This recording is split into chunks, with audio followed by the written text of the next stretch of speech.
ഈ ഓംലെറ്റ് എല്ലാം വെറുതെ കഴിക്കാൻ ഇഷ്ടമുള്ളവരാണെങ്കിൽ ഇതുപോലെ ഒന്ന് ഉണ്ടാക്കി നോക്കണേ. നല്ല ടേസ്റ്റിയാണ്, എളുപ്പത്തിൽ ഉണ്ടാക്കാനും പറ്റും. ഇത് ഉണ്ടാക്കാൻ വേണ്ടിയിട്ട് ഒരു 5 മുട്ട എടുത്തിട്ടുണ്ട്. അതിൻ്റെ അകത്തേക്ക് ഒരു 1/4 ടീസ്പൂൺ ഉപ്പിട്ട് കൊടുക്കാം. കൂടെ തന്നെ ഒരു 1/2 ടീസ്പൂൺ കുരുമുളക് ഇട്ട് കൊടുക്കാം. ഇനി അതിൻ്റെ കൂടെ തന്നെ 1 ടീസ്പൂൺ ചില്ലി ഫ്ലേക്സ് കൂടി ഇട്ട് കൊടുക്കാം. എരിവിത്ര വേണ്ടെന്നാണെങ്കിൽ 1/2 ടീസ്പൂൺ ഇട്ട് കൊടുത്താൽ മതി. ഇനി അതിൻ്റെ അകത്തേക്ക് ചെറുതായിട്ട് നുറുക്കിയിട്ടുള്ള വെളുത്തുള്ളി കൂടി ഇട്ട് കൊടുക്കാം. ഒരു 5 അല്ലി വെളുത്തുള്ളി നല്ല പൊടിയായിട്ട് അരിഞ്ഞെടുത്തിട്ടാണ് ഇട്ട് കൊടുത്തിട്ടുള്ളത്. ഇനി ഇതെല്ലാം കൂടി ഒന്ന് മിക്സ് ചെയ്തെടുക്കാം. ഒരു ഫോർക്കോ അല്ലെങ്കിൽ വിസ്കോ വെച്ചിട്ട് ഇതുപോലെ ഒന്ന് മിക്സ് ചെയ്തെടുക്കാം. ഇനി ഇതൊന്ന് മാറ്റി വെക്കാം. ഇനി ഒരു പാത്രത്തിലേക്ക് കുറച്ച് ഓയിൽ ഒഴിച്ചു കൊടുക്കാം. 1 ടേബിൾ സ്പൂൺ ഓയിലെല്ലാം ഒഴിച്ചു കൊടുത്താൽ മതിയാവും. ഇനി ഇതിൻ്റെ അകത്തേക്ക് ഒരു പീസ് ബട്ടർ കൂടി ഇട്ട് കൊടുക്കാം. ബട്ടർ ഒന്ന് മെൽറ്റായിട്ട് വരുമ്പോൾ നമ്മൾ ചെയ്ത് വെച്ചിട്ടുള്ള മുട്ടേൻ്റെ മിക്സ് ഇതിൻ്റെ അകത്തേക്ക് ഒഴിച്ചു കൊടുക്കാം. ലോ ഫ്ലെയിമിൽ വെച്ചിട്ടാണ് ഇത് ചെയ്തെടുക്കുന്നത്. മുട്ടേൻ്റെ മിക്സ് ഒഴിച്ചപാടെ കുറച്ച് സമയം അങ്ങനെ തന്നെ വെക്കാം. കുറച്ച് സമയം കഴിഞ്ഞതിന് ശേഷം ഒരു സ്പൂൺ വെച്ചിട്ട് ഒരു ഭാഗത്തേക്ക് ഇതുപോലെ ഒന്ന് വലിച്ചു കൊടുക്കാം. നമ്മൾ ഈ മുട്ട സ്ക്രാമ്പിൾ ചെയ്തിട്ട് എടുക്കുക ചെയ്യുന്നത്, പക്ഷെ വലിയ പീസായിട്ട് കിട്ടാൻ വേണ്ടിയിട്ടാണ് ഇതുപോലെ ഒന്ന് ചെയ്തെടുക്കുന്നത്. സാധാരണ മുട്ട വറുത്തെടുക്കുന്ന പോലെ പെട്ടെന്ന് ഇളക്കി കഴിഞ്ഞാൽ ഇതിൻ്റെ കുറേ ഭാഗം ചെറിയ കഷ്ണങ്ങളായിട്ട് പൊടിഞ്ഞു പോകും. അതുകൊണ്ട് ഇതുപോലെ ചെയ്തെടുത്തു കഴിഞ്ഞാൽ നമുക്ക് ഒരേ വലുപ്പത്തിലുള്ള ചെറിയ ചെറിയ കഷ്ണങ്ങളാക്കിയിട്ട് എടുക്കാം. ഇതുപോലെ ഓരോ ഭാഗവും ചെറുതായിട്ട് വെന്ത് വരുമ്പോൾ ഇതുപോലെ സ്പൂൺ കൊണ്ട് വലിച്ചു കൊടുക്കാം.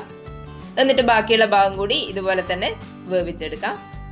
ഇനി എല്ലാ ഭാഗവും ഒന്ന് സെറ്റായി കഴിഞ്ഞാൽ ഇതുപോലെ സ്പൂൺ കൊണ്ട് ചെറുതായിട്ടൊന്ന് കട്ട് ചെയ്ത് കൊടുക്കാം. എന്നിട്ട് മറ്റേ വശം കൂടി ഒന്ന് വേവാൻ വേണ്ടിയിട്ട് ചെറുതായിട്ടൊന്ന് മറിച്ചിട്ട് കൊടുക്കാം. ഇതുപോലെ ചെയ്തു കഴിഞ്ഞാൽ നമുക്കത് ഈസി ആയിട്ട് മുറിച്ചെടുക്കാൻ പറ്റും. അല്ലെങ്കിൽ നമ്മൾ വറുത്തെടുത്തു കഴിഞ്ഞാൽ ചെറിയ ഉരുള പോലെയാണ് ഉണ്ടാവുക. അതുകൊണ്ട് ഇതുപോലെ മറിച്ചിട്ട് കൊടുക്കാം.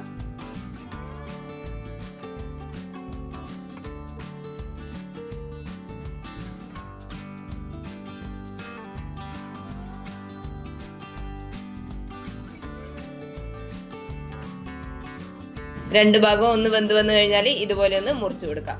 സ്പൂൺ കൊണ്ട് തന്നെ കുറച്ച് വലിയ കഷ്ണങ്ങളാക്കിയിട്ട് മുറിച്ചിട്ട് കൊടുക്കാം.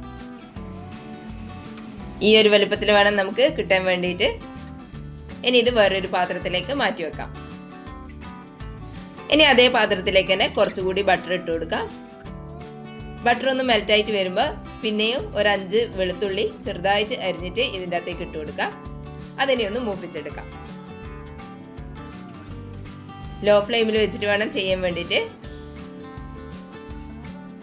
ഇനി ഇതിൻ്റെ അകത്തേക്ക് 1/2 ടീസ്പൂൺ കുരുമുളക് പൊടി ഇട്ട് കൊടുക്കാം. ഒരു നുള്ള് ഉപ്പിട്ട് കൊടുക്കാം. കൂടെ തന്നെ കുറച്ച് ചില്ലി ഫ്ലേക്സ് കൂടി ഇട്ട് കൊടുക്കാം. ഇനി ഇതെല്ലാം കൂടി ഒന്ന് വഴറ്റിയിട്ടെടുക്കാം. അധികം നേരം ഒന്നും വഴറ്റേണ്ട ആവശ്യമില്ല, കുറച്ച് നേരം ഒന്ന് വഴറ്റി കൊടുത്താൽ മതിയാവും. ഇനി ഇതിൻ്റെ അകത്തേക്ക് 1 ടീസ്പൂൺ കോൺഫ്ലോർ അല്ലെങ്കിൽ മൈദ ഇട്ട് കൊടുക്കാം. ഇനി ഇതും കൂടി ഒന്ന് വഴറ്റിയിട്ടെടുക്കാം.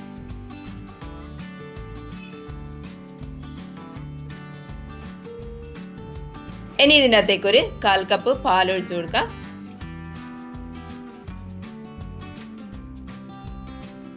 ഇനി ഇത് പെട്ടെന്ന് തന്നെ ഒന്ന് മിക്സ് ചെയ്തെടുക്കാം. പെട്ടെന്ന് ഇത് കുറുകി വരും. അന്നേരം കുറച്ച് പാലും കൂടി ഒഴിച്ചു കൊടുക്കാം. പെട്ടെന്ന് തന്നെ ഇത് കുറുകി വരും.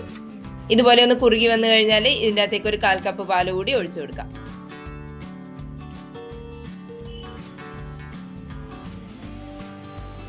ഇനി ഇതൊന്ന് മിക്സ് ചെയ്ത് കൊടുത്തതിന് ശേഷം ഒന്ന് തിളപ്പിച്ചെടുക്കാം.